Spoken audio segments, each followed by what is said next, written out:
जय हिंद मेरे प्यारे बच्चों, मैं प्रवीण कुमार झा फिर से आपको कैरियर नेशन इंस्टीट्यूट के चैनल पे स्वागत करता हूं। बच्चों, आजकल हम लोग जेई 2025 के क्वेश्चंस के सॉल्यूशन का सीरीज़ कर रहे हैं, जिसमें मैंने लास्ट 2 वीडियो में 2 क्वेश्चंस का एक्सप्लेनेशन कर चुका हूं और ये तीसरा वीडियो है। इस क्वेश्चन को भी मैंने 28 जनवरी 2025 के फर्स्ट शिफ्ट से उठाया हूं और ये क्वेश्चन आपको दिख रहा होगा कि ये कॉम्प्लेक्स नंबर का क्वेश्चन है। ये बहुत ही प्यारा सा क्वेश्चन है, ठीक है ना। इसकी इतनी प्यारी लैंग्वेज है जो आप लोग अगर जो बच्चे बनाए होंगे, जो समझे होंगे, उनको समझ में आ रहा होगा, ठीक है ना। इतना अच्छी अच्छी बातें इसमें बोल रहा है, ठीक है। बस समझने का फेर है। अगर आपको कोई लैंग्वेज अच्छी तरह से आती है तो आप उसमें क्या हो सकते हो बेटा, सहज हो सकते हो। वो आपको आसान बनाता है। मैथमेटिक्स एक तरह से बेटा, एक तरह से मैथमेटिक्स की लैंग्वेज को पहचानने के लिए आपका मैथमेटिक्स अच्छी होनी चाहिए। ये कॉम्प्लेक्स नंबर की बात कर रहा है और इसमें यहाँ पे आप देख सकते हो कि एक्चुअली क्या है कि आपको एक ट्रायंगल की एरिया पूछ रहा है, ठीक है ना। और ये जो ट्रायंगल बना है वो 3 पॉइंट से बना है, जिसमें से पहला पॉइंट Z1 कॉम्प्लेक्स नंबर दिया गया है, दूसरा Z2 और तीसरा ओरिजिन है। यानी कि Z1, Z2 और Z3 से जो एक ट्रायंगल बनेगा उस ट्रायंगल का एरिया क्या होगा। ये सिंपल सी यही बात ये कहने का कोशिश कर रहा है, ठीक है। अच्छा, अब ये एरिया ऑफ ट्रायंगल से क्वेश्चन है। तो एरिया ऑफ ट्रायंगल आप मैथमेटिक्स के बहुत सारे पोर्शंस में पढ़े होंगे, बहुत सारे चैप्टर्स में एरिया ऑफ ट्रायंगल के डिफरेंट फॉर्मूलेज बनते हैं, ठीक है ना। जैसे कि एरिया ऑफ ट्रायंगल, अगर हम जूनियर की क्लास की बात करें तो अगर उस ट्रायंगल का हमें हाइट पता हो तो half into base into height लगाते हैं बेटा। एरिया ऑफ ट्रायंगल उससे भी पहले चले, हेरोन्स फार्मूला, अगर तीनों साइड हमें पता हो तो हम हेरोन्स फार्मूला से एरिया ऑफ ट्रायंगल निकाल सकते हैं, जो √S minus A S minus B S minus C होता है, ठीक है ना। उसके बाद 11th में अगर हमें क्या किया बेटा, 3 पॉइंट्स पता हो तो 3 पॉइंट्स पता हो तो इसमें हम एरिया ऑफ ट्रायंगल का क्या कोऑर्डिनेट ज्योमेट्री वाला कॉन्सेप्ट यूज कर सकते हैं, जो कि डिटरमिनेंट वाला कॉन्सेप्ट है। आप लोगों को याद होगा, half into x1 y1 1 x2 y2 1 x3 y3 1, ठीक है ना। ये सब क्या है, एरिया ऑफ ट्रायंगल निकालने का फॉर्मूला है। अच्छा, प्रॉपर्टीज ऑफ ट्रायंगल के अंदर ट्रिग्नोमेट्री में भी एक एरिया ऑफ ट्रायंगल का फॉर्मूला होता है, जो क्या होता है, half into product of adjacent side into sine of included angle, ठीक है ना बेटा। तो ये बहुत ही इंपॉर्टेंट क्या है बेटा, फॉर्मूलेज हैं एरिया ऑफ ट्रायंगल निकालने का। अब ये क्वेश्चन जिसमें फिट बैठ जाएगा उससे हम लोग एरिया ऑफ ट्रायंगल निकाल सकते हैं और ये क्वेश्चंस को अटेम्प्ट डिफरेंट वे से किया जा सकता है बेटा, ठीक है। तो उनमें से जो सबसे आसान है बेटा और सबसे इंटरेस्टिंग है बेटा, वो वेज मैं आपको बताने जा रहा हूं। आप कोई दूसरा भी इसका वेज यूज कर सकते हो सॉल्व करने के लिए। चलिए, अब सबसे पहले हम इस ट्रायंगल को बनाने का कोशिश करते हैं। तो यहाँ पे मैंने एक XY प्लेन ले लिया बेटा, X एंड Y प्लेन हमने क्या किया बेटा, ड्रॉ किया। ये वाला पॉइंट की बात किया था तो ये ओरिजिन है और ये एक पॉइंट हमारा कंप्लीट है, क्लियर है, 0,0।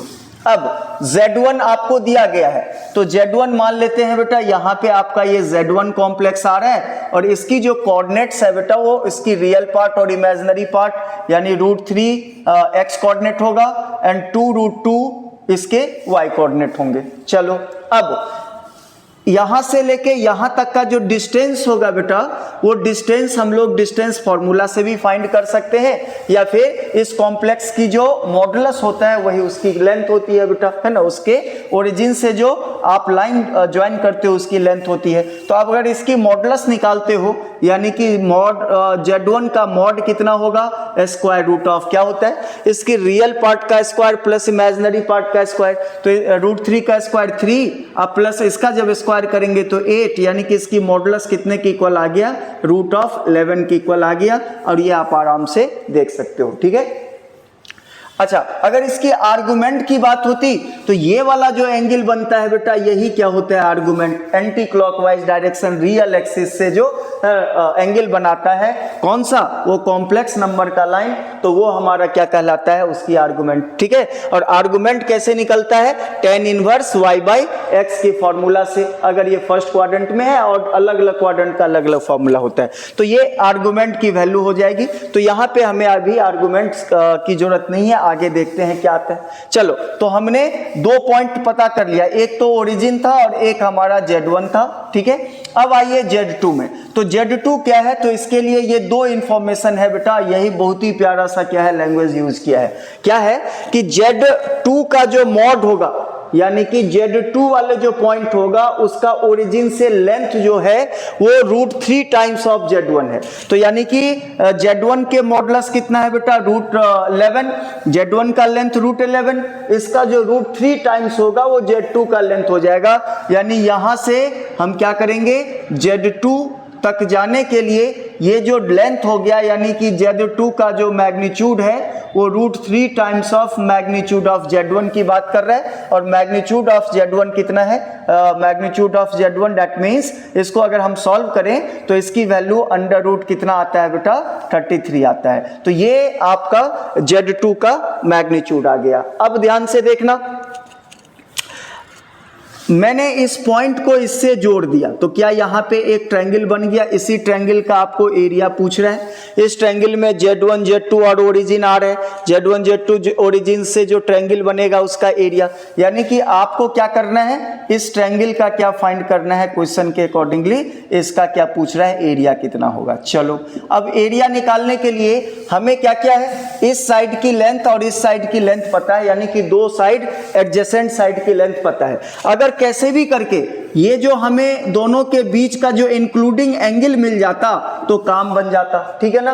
अब बताइए, Z2 का जो आर्गुमेंट होगा वो x एक्सिस से Z2 तक के जो एंगल बनेगा उसका वैल्यू होता है आर्गुमेंट।